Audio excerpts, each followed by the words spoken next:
might see that. You might see that in the end zone Sunday. Moving on to another team that's dying for a championship, also knows a lot about injuries. Will the Cavs get revenge for last season's NBA Finals? In a poll of NBA GMs that is currently up on NBA.com, over half predicted Cleveland will win the championship this season.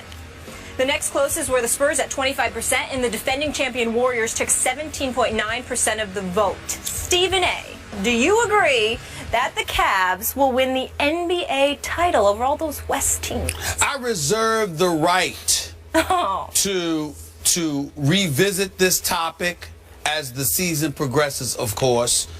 I reserve the right to revisit this topic when we're making our preseason prediction. Okay. But at this particular moment, I'm not inclined to say so. And by the way, in order to get revenge, the team they would have to get revenge against is the team who beat them in the NBA Finals, which would happen to be the Golden State Warriors, which I don't believe is going to happen because I don't believe the Golden State Warriors are going back to the NBA Finals. I got nothing but mad love and respect for that franchise, that team, the Splash Brothers. Steph Curry was my MVP. I think he is the greatest marksman in the history of basketball. All right. I have never seen a shooter better than Steph Curry. Klay Thompson and all of those boys can play. But I think this is a new day. And I'm here to tell you right now, first of all, I'm inclined to believe. And again, I reserve the right to revisit this. But at this particular moment in time, I would have to say to you, Skip Bayless. Oh, no. I think the Oklahoma City Thunder is going to knock off your Spurs. I think Kevin Durant. Wait, do you reserve the right to change that pick by next, say, Tuesday or so? Sure, I do, but I don't think I will. Okay. I think I'm looking at Oklahoma City as the team to beat in the West. Okay. Even though I'm looking at the Clippers as well. DeAndre Jordan still has to hit free throws. You sure you're not worried that somebody will step on Kevin Durant's foot?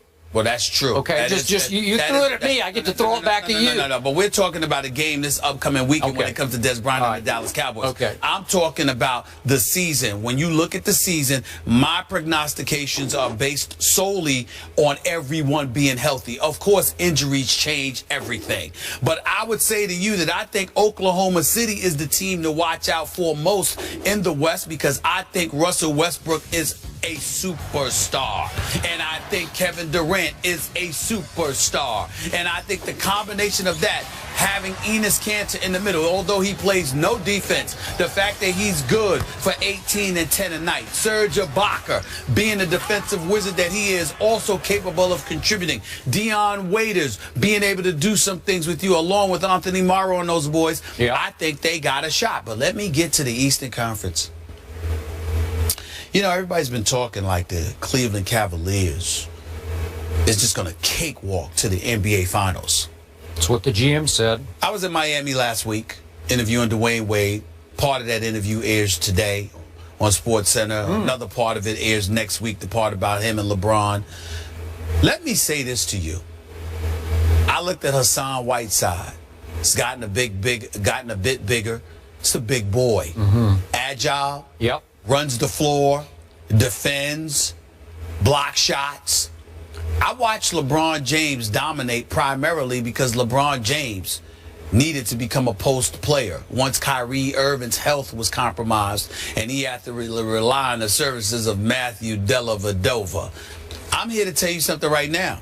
LeBron, he can't be posting up against Miami if Hassan Whiteside is down low. He's going to have to turn into a perimeter shooter. And we all know that he can hit shots. And we all know that Cleveland is the favorite. And I am willing to concede that the Cleveland Cavaliers should be the favorites. But it would not surprise me at all if the Miami Heat ended up knocking them off. I'm telling you right now, no disrespect to Milwaukee, who I think will be better. They were good. They're getting Jabari Parker back from his ACL injury, Achilles rather, not to mention the fact that they acquired Greg Monroe. They beat out New York and L.A. Milwaukee beat out New York and L.A. for the services of Greg Monroe. To add to that team, Milwaukee is a team to watch out for. Washington is a team that I will pay attention to. To some degree, I'll watch out for Indiana because of Paul George's return. But I'm here to tell you right now, I think the Miami Heat and the Cleveland Cavaliers are on a collision course for the Eastern Conference Finals, and I'm not ready to sit there and say that it's a foregone conclusion that Cleveland will beat them. So I got news for you. You can sit up there and talk about LeBron and the Cleveland Cavaliers all you want to. I certainly believe that San Antonio could and would beat Cleveland, okay? I definitely think Oklahoma City would have a shot. If the Clippers were fortunate enough to get there because DeAndre Jordan learned how to hit free throws and they got to the finals, I think they would have a shot. But long before any of that, I would caution everybody to pump the brakes on assuming that it is destiny for the Cleveland Cavaliers to get back to the NBA Finals, because I think Pat Riley and the Miami Heat are going to have something to say about that come postseason time. I am so with you on Miami, but yet again, for the third, maybe fourth straight year as we sit in these seats, does it not come down to the health of the man you just interviewed, right? Yes. Okay, so if you tell me he's 92% healthy most of the year, I'm with you. Well, they have a shot. What I would tell you is that for the first time in 5 years, he was off from April, not June.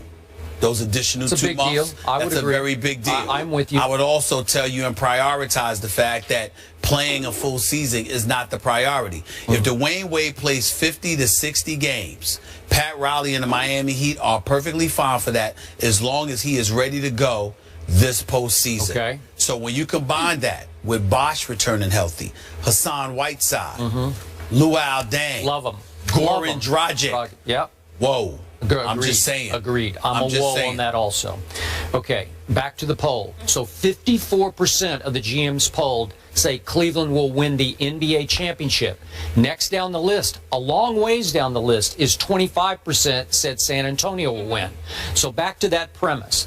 I get it that Cleveland has a much better chance of winning the East than the Spurs do the West. Right. Because clearly the Spurs are going to have to deal with Oklahoma City, as you point out. They're still, aren't the Warriors still, are they still playing? Or are they still, they didn't disband after they won, right? That's right. Okay, and they got big chips on their shoulder. They got a chip and a chip, right? They got a championship and they got a chip on their shoulder because nobody's giving them any. Yeah, so they got only 17% of the vote. So Spurs will have to deal with Golden State. They'll have to deal with the Clippers. They'll have to deal with the Rockets, and I could keep going on all the way down to the Pelicans, because they're going to have to deal with the Pelicans, who knocked them for a loop in the last regular season game of last year. That is correct. Okay, I get all that.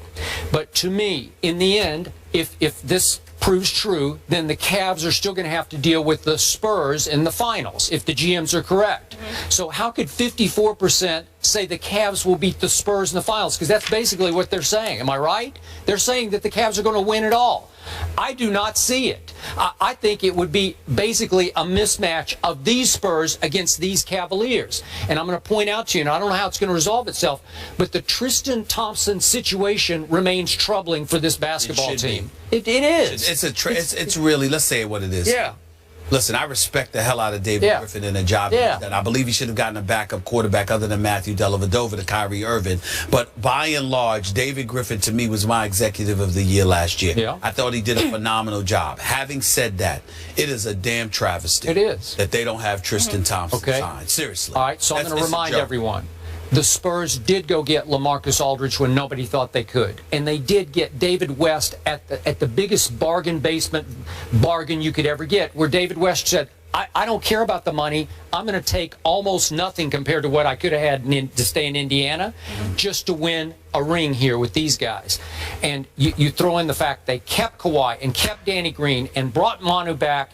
Ray McCallum Jr. I really like him as a backup to Tony Parker. You're loaded. Kyle Anderson is emerging as, I'm not going to say a star, but a factor for this team. So I'm going 10, 11 deep already. How are the Cavs going to beat that team? I don't think they can. I'll go a step further for you, Skip.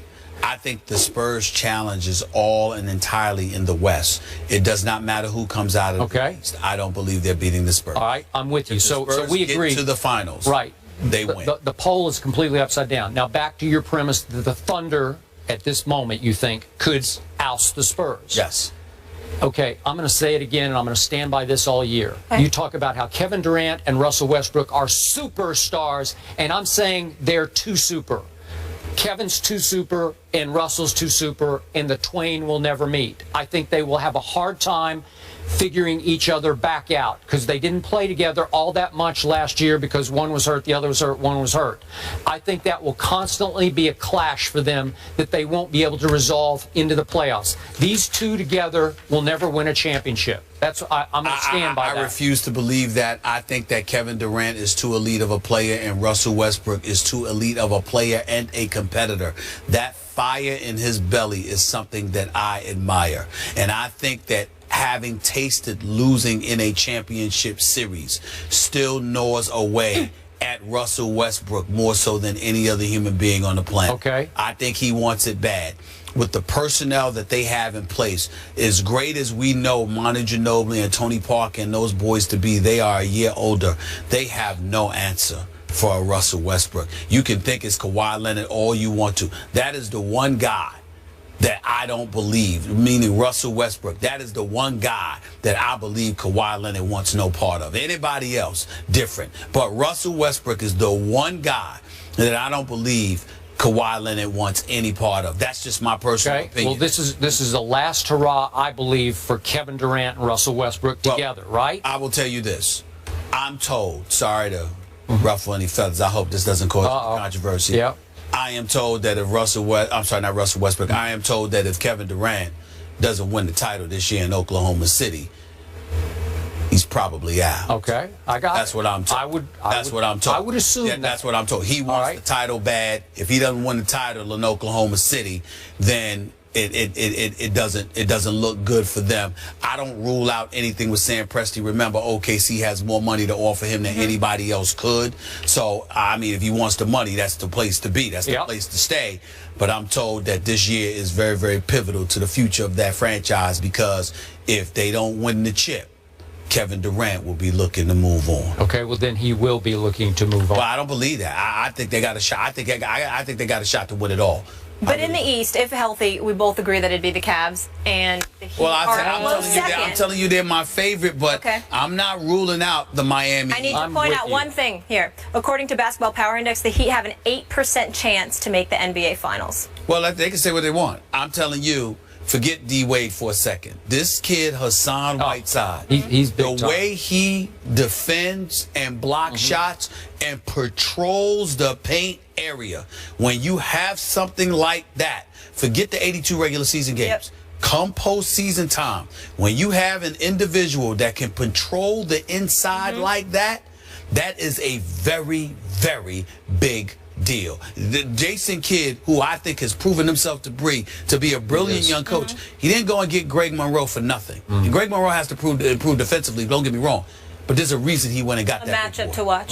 He's getting a little more interesting. All right, up next we move to college hoops. It's the scandal that is rocking the University of Louisville. More on the latest when we return. And on this Back to the Future Day, we're pushing forward. Lots of good topics to be tackled by Stephen A. and Skip. Don't miss a beat by checking out our complete rundown, which of course you can find on IG. Back in a few.